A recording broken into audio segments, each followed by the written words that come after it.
tell us a little bit about, I didn't think about this specifically for podcast wise. Could you describe a strategy for entrepreneurs who are feeling stuck or stressed to use tapping? Can you describe it on the podcast and have it be usable for them? I would think so. And I Awesome. certainly Let's do can it. point them to a couple of resources where they can Okay. see, they can look at a chart Awesome. that Okay. shows the points. But basically what we do with tapping is at the beginning, we identify, okay, what issue do we want to work on? Yesterday, I wanted to work on my feeling of anxiety about not being able to get everything done for my new program. And so I noticed where it was in my body. So that's the first thing we do is we notice what we want to tap on. And sometimes it's as simple as I have a headache. It can be something physiological. It can also be something that's wide ranging. I don't even know. I just feel so upset. No problem. We can just start there. Then we notice where it is in our body. For me, I noticed that I had this uncomfortable tingling all down my arms and especially in my hands. And I know what that means for me. So you start to pick up on what different sensations mean for you when you do this over a long period of time. And so then I said, okay, what intensity is this right now on a scale of 0 to 10? And it was a 10. And that's really unusual for me these days. So, okay, then I started tapping. The way that we do the tapping is first I'm going to just describe the different points. And then I'm going to give you a sample script of going through those points. So the first point is called the karate chop point. And it is the side of the hand, that fleshy side of your hand, where you would, if you were trying to break a board in karate, you would hit the board. You would strike the board with that part. And with your other hand, the fingertips of your other hand, you tap firmly but gently on that fleshy side of your hand. So when I say karate chop point, you would move back to that space. We usually start there. And then the next point we usually move to is between the eyebrows. So it's basically, for those of you who talk about the third eye, it's right underneath the eye. And most people, with the way their hands are formed, they end up using 3 fingers. The pinky finger frequently isn't long enough to reach there, but you don't have to use all 3. You can use 2, you can use 1.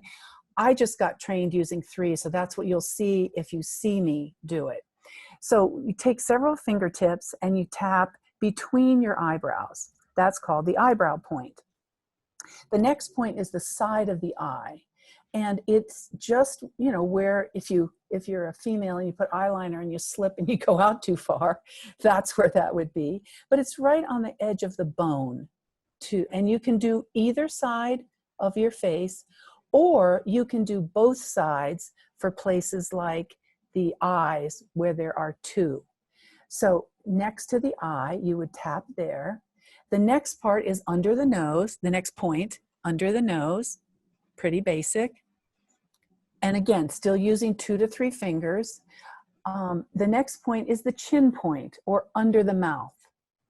So that little cleft in our chin, most people have that, kind of right there. The next point is going to be right under the collarbone. In Gary Craig's original EFT, he's the originator, the creator of emotional freedom technique. He called this the sore point because it was frequently sore for people. It's that little fleshy spot immediately under your collarbone, and he would call it the sore point. Now we tend to refer to it as collarbone. So you would tap, when I say collarbone, you're going to go right to that sore point. And if it is sore, it means something's stored there. And then the next point is under your arm. For women, it's right at the bra line. So men can figure out from there where that would be for them. And you can either do it by what I call kind of the chicken wing, which is where you lift up. I'm working on my right side right now. So I lift my right elbow up and use the thumb side of my right hand to tap on that point. Many people can't get their fingertips there. Some people can. You can use your fingertips, you can use the side of your hand, whatever will work. Or if your shoulder doesn't have enough mobility for that, reach across with the other hand. I would then lift up my right arm and I would use my left hand to tap that spot. So on the underarm, you have two choices there. And then we usually finish with top of the head. And it's just in the center of the head, center going front to back and center going side to side. Just tap there. And you don't have to keep track of how many times you tap. Generally, it's going to be at least 7 or 8 times, but don't get into any kind of counting. If you're doing it yourself, you're just going to do it as it feels natural. If you're working with a coach, they're going to guide you with when to move. So right now, let's just assume that everyone is feeling a certain amount of stress about being quarantined. However that is showing up in your life. And there's too many possibilities for me to even give examples. But let's just say there is some sort of stress in your life around this COVID-19 and the quarantine that it's caused. So what we're going to do is, I would normally ask you to just close your eyes. If you're comfortable doing that, if you're somewhere where you can safely do this, feel free to go ahead and do this now. But can I say something really fast? Yes. And this is because this will be released, and I'm really crossing my fingers that it's going to be released by the time we're post-COVID in terms of that we will be free. So if you could adjust it to any of the stress that has been caused during that period, that's kind of the fallout after effects. Perfect. Awesome. Okay, thank you. Thank you. Okay, so there were some ramifications of this quarantine. Personal, business, even if you're involved in something that's community-based or worldwide. So whatever those ramifications are, those have potentially created some sort of change in your life that may feel stressful for you. So let's just tap on that, because right now that seems fairly universal. So what we're going to do though first is to stop and take a breath and close your eyes if you're comfortable, and notice in your body, think about whatever either is happening now, what's happening right now, whatever it's related to in terms of the quarantine, whether it's still in force or it's completed and we're dealing with the aftermath. Just scan your body and notice what you notice. And it's helpful if you can say in your head, for instance, you might say, oh, my stomach is knotted. I feel something in my throat. I feel tension in my shoulders. Just kind of name that for yourself.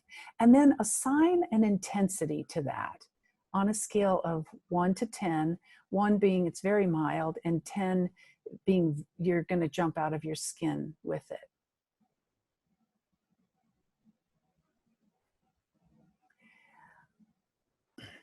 And then I always invite people to place both of their hands on their chest and say, I choose to help myself feel as good as possible. And that's a way that I'm setting the intention for my client. And then as I work with someone, we might come up with something more personalized. From there, and also that's reminding us that we have a choice. I said I choose to help myself feel as good as possible. It's my choice to do that. And then we go to the karate chop point. So again, remember, side of the hand, tapping gently but firmly with a couple of fingers on the opposite hand. And I would say that even though, I have to say, as I say it, you would repeat it after me. However, since we don't have a back and forth here, Amanda, if you want to do that, we can do that. Or do you want me to just go ahead with the script? I think do it as if they're on, listeners are doing it following you and they're just on their own. Yeah. Okay, yeah, so I'll great. leave that. I'm doing it along with you. No one can see me doing it, but I'm doing it along with you. But yeah, let's teach everyone as if they're doing it alone and they can do it on their own. Okay. And then if I say something that is not true for you, just change it to something that is true. For instance, if I say, because I don't really have a way to check in with the group, even though I have this knot in my stomach, if that's not true for you, you would say, even though I have this this tension in my shoulders. So you change it up for whatever is true for you. So back to the karate chop point, we start here and we say, even though I feel really stressed, now that we're getting back to regular life, I deeply and completely love and accept myself. We stay at the karate chop point for 2 more times.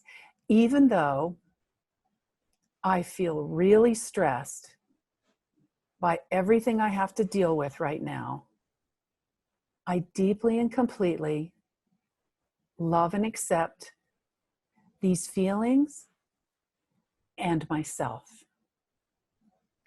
Even though I feel really stressed when I think about everything that's happening and I don't know how I'm going to manage everything, and I just feel it in the pit of my stomach.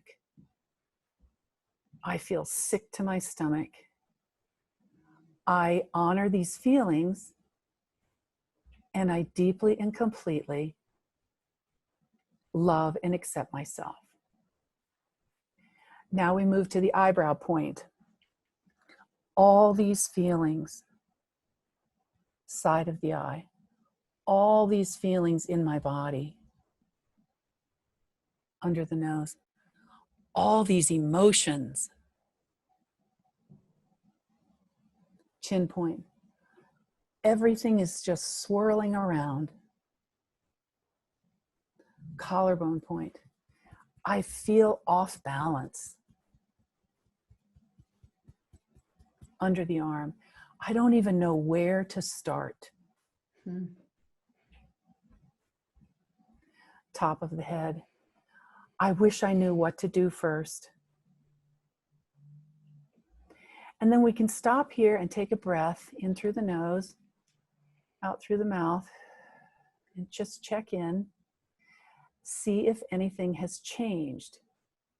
And I tend to do this early on in a tapping round because, as I mentioned earlier, sometimes the tapping just stirs things up. So someone who maybe not have had such a high intensity to begin with might now have that. We just want to check in. Let's go back to the eyebrow point. Even though I have these feelings in my body, side of the eye, and even though I have these strong emotions under the eye, I know that I can handle this. Under the nose. I'll figure out what to do first.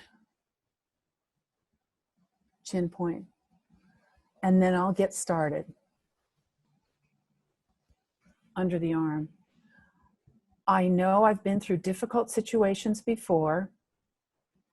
Stay under the arm. And I will manage this one also. Top of the head.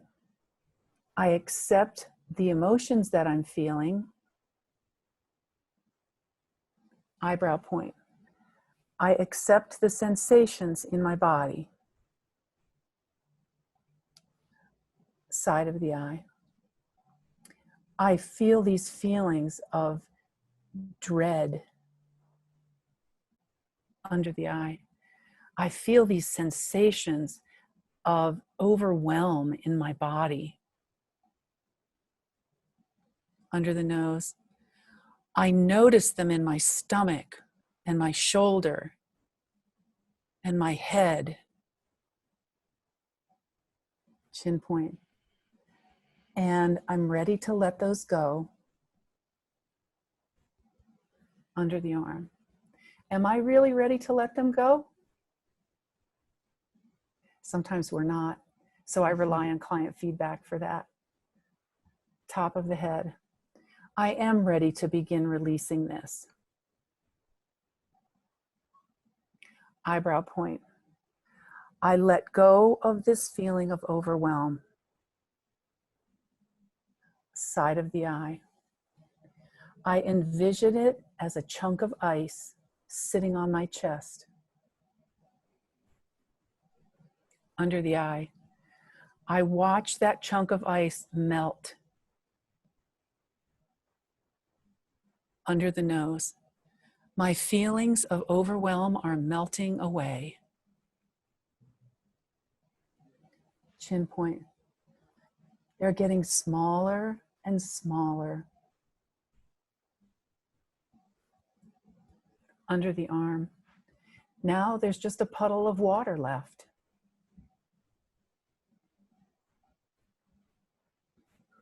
Top of the head. I release all of this right now. And then stop and take a deep breath. Scan your body once again. See what you notice. And again, assign a number. As you use EFT a lot, you might not use that strategy so often, but when you're first starting, it's super helpful. Or when something is really big, it's very helpful, because even if you can bring something down from a 10 to a 7, that can feel like a big relief when it's something really big. And then there's more that we get into if it's too big for one session. There are ways that we, go into how to handle that. Or if it's something that's really persistent, then we have some different strategies that we can use. But that's the basic.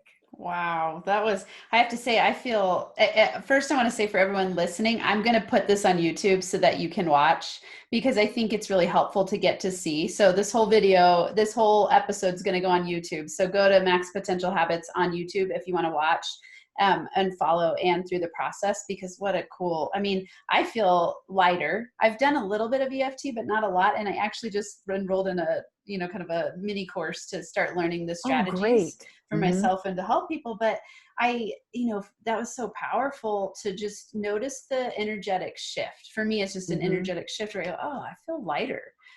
Yes. I feel like I could feel the breath release, where it was like, I kind of sunk into letting go.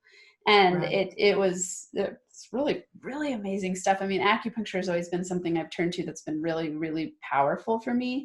And I think tapping is one of those things that you can do anytime, anywhere. So a few questions to make sure, because I know I was having a few come up, so I thought I bet listeners would be too. When you're saying the statements, is there any, I'm sure there's no right or wrong way to do it. Right. And when you're tapping, when you very first started, you started with saying the phrase 3 times. Yes. Do you do that at every point? Okay. No. Do. Okay. You do that each session. When you start, that's called the setup statement. Okay. The setup statement 3 times on the karate chop point, and then you start into the rounds. And the practitioner decides. Sometimes you go back to the karate chop point. Often you don't. Okay. Okay. So really the way that you did it, that's exactly. So we do the 3 times, and then as we're just saying smaller, shorter statements 1 time, and then moving along, and then keep checking in with yourself as you go. When you're doing it yourself, they don't need to be short statements, because I use short statements, because otherwise it's hard for someone who's just learning the points to also remember a long string of words. Okay. But when you're doing it yourself, you can stay there, and and let me tell you, when I was first learning this, I was swinging wildly between rage and grief. And so some of mine were like really angry.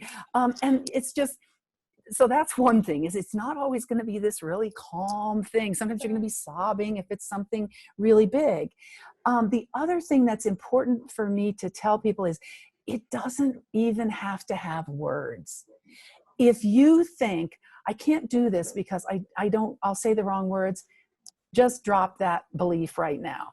And instead, what you do is you just get into your body and you close your eyes and you notice, oh, this part, that part, this sensation, that sensation, and this emotion.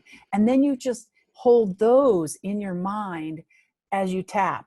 And you don't have to say any words, or you can just say these feelings, these feelings as you move through the tapping points. And I think when I was taking you through the tapping points at the beginning, I think I forgot to say under the eye. Yeah, I I added think I that. did. So Yes. there's So I 9 apologize for points. that. Is it 9 points? Mm-hmm. Okay. So Yes. it was the your hand, the karate Yes. chop, then third eye, then eye side, then under the eye, then under the nose, then under the mouth, then under the collarbone, then under the arm, and then the top of the head.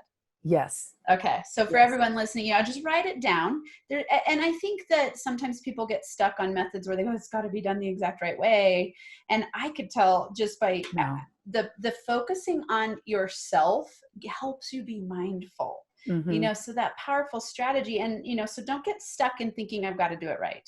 And if you miss a point on one of the rounds, if you miss this point, it doesn't matter. Yeah. If you go a little bit out of order, it doesn't matter. The main thing is what you just said, Amanda, is that you're focusing on yourself and on the sensations, and you are tapping some of the key meridian endpoints so the energy can move. That's what really matters. Awesome. That the energy moves. Yeah. I mean, I always think about, I think about the mind as center of creating your reality, but it gets trapped in your feelings and in your body, right? And then it's this constant feedback loop of thought, body, mind, thought, body, mind, thought, body, mind, feelings, right? And Yes. so we got to work together we got to work on ourselves in all those systems in that mind body mix and go, okay, how can I tap into my feelings? How can I notice what I'm experiencing and then do some energy work to shift it? So I think it's so cool. And I love your title, Energy Management Specialist. It really feels that way. Like I feel the shift in my energy. Mm-hmm. So it's powerful you can take control in that way. And you mentioned before how it's always available to you. And I've done a lot of different types of modalities that have been super helpful for me. I've done Reiki and Yoga Nidra and yoga itself. And I know there's more than that. And talk therapy and muscle testing. The thing about EFT is you don't need someone else there with you. And you don't need to make an appointment.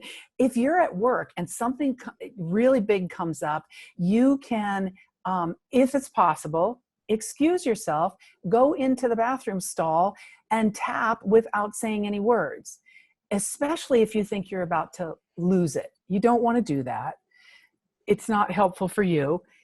So you can use that as a strategy. Now, if you're in a meeting, and something comes up that is just really on your last nerve, just put your hand under the table and you can just gently tap on your karate chop point. Or if somebody next to you is going to notice that, then what you can do is since you're going to post this and people will be able to see it, on the top part of your hand, between your third and the knuckle from your ring finger and your pinky finger, but on your hand, there's a channel there. And if you press there, I'm pressing, it's kind of hard for me to show you from the other side. If you press in that little divot, that is also a way to calm your nervous system a little. It's not going to have quite the same efficacy as tapping itself, but you can do simple things like that. Another one, because I know you and I had talked about me offering ideas for people that they can use. Another one is that you just take those 3 mindful breaths. Mm-hmm. And you can pretty much do that anywhere. If somebody's going to get on you for breathing, then there's a bigger problem there. But you just take the 3 mindful breaths and picture yourself somewhere soothing, go to your happy place, like they say. And that starts to unhook the stress response and will possibly allow you to then respond differently than you might have, the 30 seconds before. This is so rich, Anne. Thank you. I always suggest to people is to just say, I'm feeling, this might not work in your workplace, but to say, that really hit me in a negative way, that's mine. Just give me a minute here and just step away, or just say, let me give this some thought. I'll get back to you in 10 minutes at 2:00 this afternoon, whatever fits. to me, that pause is huge. And that's where, if you are a leader in your company, I definitely would encourage you to encourage your employees to take that pause, to train themselves, put notes up around, remember the pause, whatever works, to just pause, because so much negativity can be avoided by taking the pause. So true. To listen to the full episode, head on over to nfacoaching.com, hit the podcast link, and it'll take you to all of the full episodes.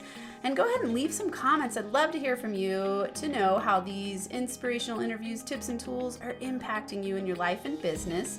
And be sure to hit that subscribe button so you never miss out on any of the Max Potential Habits episodes.